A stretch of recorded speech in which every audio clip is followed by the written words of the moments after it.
Sebuah mobil ambulans terlibat kecelakaan dengan sebuah truk di ruas Jalan Nasional Tegal Bumiayu Purwokerto, tepatnya di Desa Kutamendala, Kecamatan Tonjong, Brebes, Jawa Tengah, Rabu, tanggal 26 Mei tahun 2021.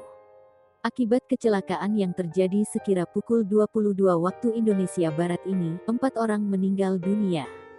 Kepala Pos Lalu Lintas Kapos Lantas Bumiayu Satlantas Polres Brebes, Aibda Andi Prasetya mengatakan mobil ambulans Daihatsu Grand Max tersebut mengalami kecelakaan saat membawa satu jenazah untuk diantar ke Sempor, Kebumen. Andi menduga sopir tidak mengetahui medan jalan.